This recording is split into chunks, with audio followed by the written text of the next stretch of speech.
teman-teman semuanya, kembali lagi di Herianto YouTube channel. Pada part pertama kemarin kita sudah membahas terkait dengan pengantar ilmu hukum. Apa itu ilmu, apa itu hukum, dan apa itu ilmu hukum.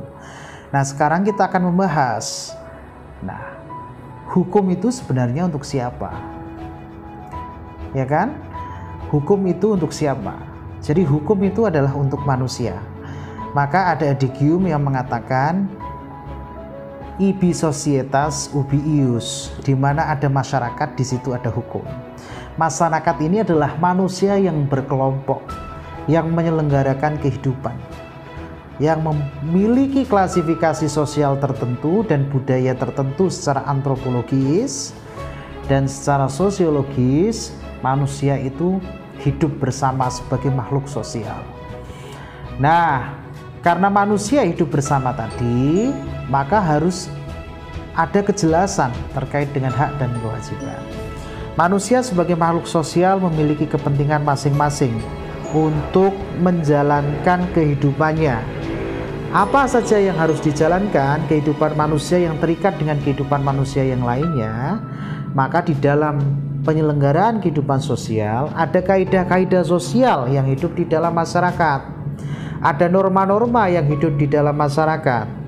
Salah satunya adalah adanya norma agama, adanya norma kesusilaan, kesopanan, dan yang terakhir ada norma hukum yang juga menjadi kaidah dalam berpedoman melaksanakan kehidupan sosial. Nah, kaidah norma agama itu berlaku bagi manusia yang meyakini adanya Tuhan.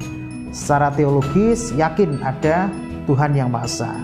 Tapi ada juga manusia yang tidak yakin dengan Tuhan, jadi norma agama tidak berlaku bagi mereka. Norma agama memberikan kewajiban kepada manusia untuk taat kepada Tuhan yang Maha Esa, tapi tidak memberikan hak secara aktual di dalam masyarakat. Dan yang kedua ada norma kesopanan yang menjadi kaidah sosial juga terkait dengan etika, bagaimana manusia bersikap dengan manusia yang lainnya. Jadi kalau manusia itu menuntut suatu penghormatan, maka dia juga harus punya kewajiban untuk menghormati orang lain.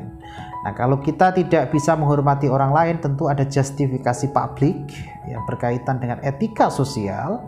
Tentu Anda dicap sebagai orang yang tidak sopan dan lain sebagainya. Nah, setelah itu ada norma kesusilaan. Norma kesusilaan itu berkaitan dengan etika pribadi seorang seorang manusia dalam hidup bersosial. Nah, kalau orang itu mencuri meskipun publik tidak tahu, dia ada rasa bersalah. Nah, itu berlaku norma kesusilaan. Nah, sekarang yang terakhir ada norma hukum. Jadi norma hukum itu memberikan hak dan kewajiban, memberikan batasan kepada setiap manusia mana yang boleh dan mana yang tidak. Dan perbedaan dari kesemua norma tadi, sanksi daripada norma hukum sangat jelas. Ya, sangat jelas, bisa dipidana orang itu apabila melanggar norma hukum. Jadi perbedaan norma hukum dengan norma-norma yang lainnya adalah norma hukum memberikan hak secara jelas, secara aktual dalam kehidupan bersosial, serta kewajiban manusia dalam bersosial itu sendiri. Dan perbedaan selanjutnya berkaitan dengan sanksinya. Norma agama, contoh kalau yang Islam nggak sholat, ya tidak disanksi oleh negara, tidak disanksi oleh masyarakat. Ya, nanti tentunya secara teologis yang diyakini umat Islam mendapat pembalasan gitu ya di kehidupan selanjutnya. Sedangkan kalau norma hukum yang dilanggar itu berkonsekuensi sanksi yang konkret dan nyata. Jadi itu perbedaan mendasar norma-norma yang ada di dalam kehidupan sosial. Jadi sekali lagi saya katakan bahwa hukum itu untuk manusia, dan manusia itu sebagai pribadi berkelompok. Secara sosiologi mereka menjadi suatu masyarakat yang hidup di dalam latar belakang masing-masing, memiliki budaya dan memiliki kecenderungan untuk berkumpul sesuai dengan gaya hidup dan persamaan baik ideologi, budaya, dan agama.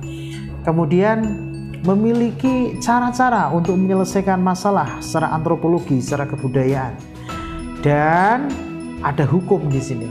Jadi hukum itu memberikan ketegasan, kepastian yang universal bagi manusia antara hak dan kewajiban. Jadi hukum itu untuk siapa? Hukum itu untuk masyarakat, untuk manusia. Seperti itu, agar manusia tidak menjadi barbar bagi manusia yang lainnya. Tidak berlaku hukum rimba, asal salah langsung manusia menghakimi. Jadi hukum itu memberikan kepastian, kemanfaatan, dan keadilan bagi siapa? Bagi penghuni dunia ini, manusia dan segala ekosistemnya.